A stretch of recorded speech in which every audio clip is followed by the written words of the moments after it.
Hey, it's Midge. Welcome to Devlog 5, your brains versus my AK-47. Show me what you got!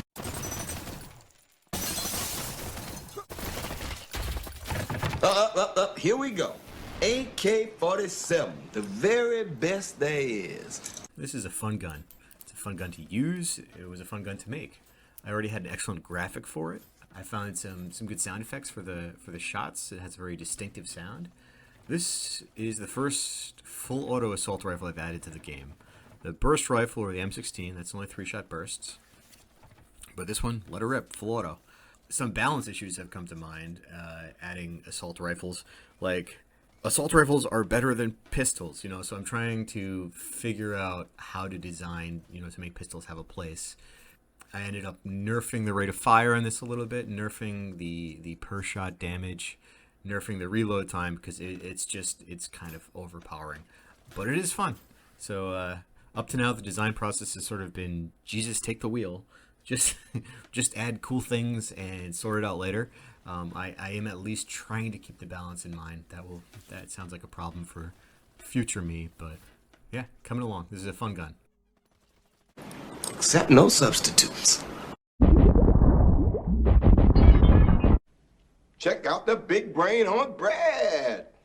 Let's talk about the brain boss. All right, so first off, this was not really an original idea. That may be obvious to anyone who plays games. There's a lot of similarity to Mother Brain from the Metroid series. That was my direct inspiration. I just wanted to have some kind of brain thing in a jar where you break the glass. It's just, I don't know, it's creepy. I like the sci-fi angle of it. Originally, I thought that Mother Brain was kind of the first iteration of this big brain alien, but it turns out there's also Krang, right, from Teenage Mutant Ninja Turtles. And I just I went down a little bit of a rabbit hole, and I found a cracked article saying that the Metroid boss, Mother Brain, may have actually been inspired, ripped off, whatever, from Krang, from Ninja Turtles. And I thought it was the other way around. Anyway, I thought that was interesting. No one knows who Krang is. No more Krang. For the design of my brain boss, I started with, I knew I wanted a brain in a jar with glass that could break. The glass break was a bit of a pain, so I ended up kind of making this thing by hand in Sprite, just drawing glass breaks. It was kind of cool researching different ways that glass breaks convincingly and working off of that. But I ended up I drew the intact glass, and then I made I broke it up and split it up into smaller sprites, and I just kind of arranged them in position and dropped them after the glass breaks. Same code as very similar code to the shell casings and the mag drops. Drop the glass, play a different sound effect, and that worked well enough. I think it's pretty cool. I was planning on going for arms or almost like spider legs, but I didn't want to animate it. I was already taking too much time making the boss, so I just gave him jets, rockets to float around. That's easier to animate. The legs, I was thinking like sort of Doc Ock sort of legs would be kind of cool and have like a swaying thing to the body. But anyway, I didn't do that. I just stuck with the jets. So the glass break effect was really cool, and glass is not indestructible, so I wanted to give him another layer of protection, so you can't just shatter glass right away.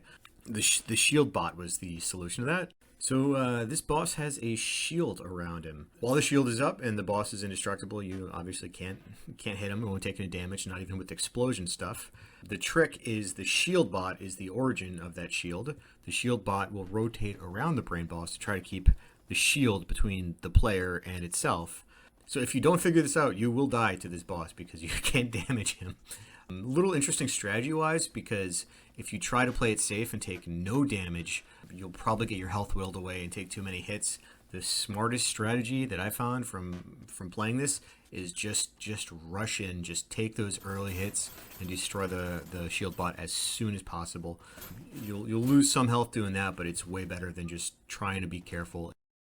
The attacks are pretty interesting because this is the first boss, or the first enemy, where the shots lead the player based on the player's movement vector. So that makes dodging the bullets a little harder. So in most of the other bosses, you can just keep moving, just keep running sort of perpendicular to the bullets, and you're good. They'll usually end up behind you if you aren't too close. But this one, it takes into account which way you're moving, so you either have to dodge roll through or you switch up and sort of zigzag.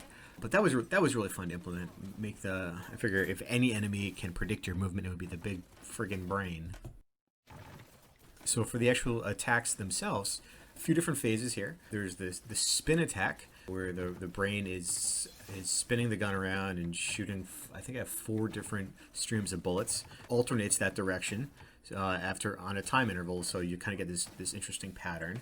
That's simple. He'll just be in the middle of the room spinning around. You don't have to dodge roll for that. You can just, if you're precise with your movements, you can maneuver around the bullets. There's the big bullet attack, the big blue bullet attack, which it shoots, it charges up a scaled up bullet, shoots towards you. I think I lead the player with that. Hits the wall and then it explodes into smaller shots. Then we have what I called the tri-gun in code, but I was experimenting with sort of multi-shot weapons, and that thing will shoot, I think it's like six columns of bullets at you. It leads the player, but it samples your location 3 different times and shoots 3 volleys of bullets, which will lead your location based on your movement. Minimap? I'm Ron Burgundy. A very small improvement to the minimap was I added question marks to show the rooms that you haven't been to yet. Previously, there was just nothing, but what was a little confusing about that was there are room shapes that look like a hallway that are not actually a hallway. So this one will let you know where the doors actually are, so you don't run down to the corner of some room that looks like a hallway only to find no door. Alright, that's going to be it for today. Thank you for watching. As always, if you want to see more of my stuff, please like and subscribe. Until next time. Did you like that? Did you think that was good? Tell me I'm good. Tell me it was good. Tell me I'm good. Tell me I'm good. Tell me that was good. Tell me I'm good. Tell me I'm good. Tell me I'm good.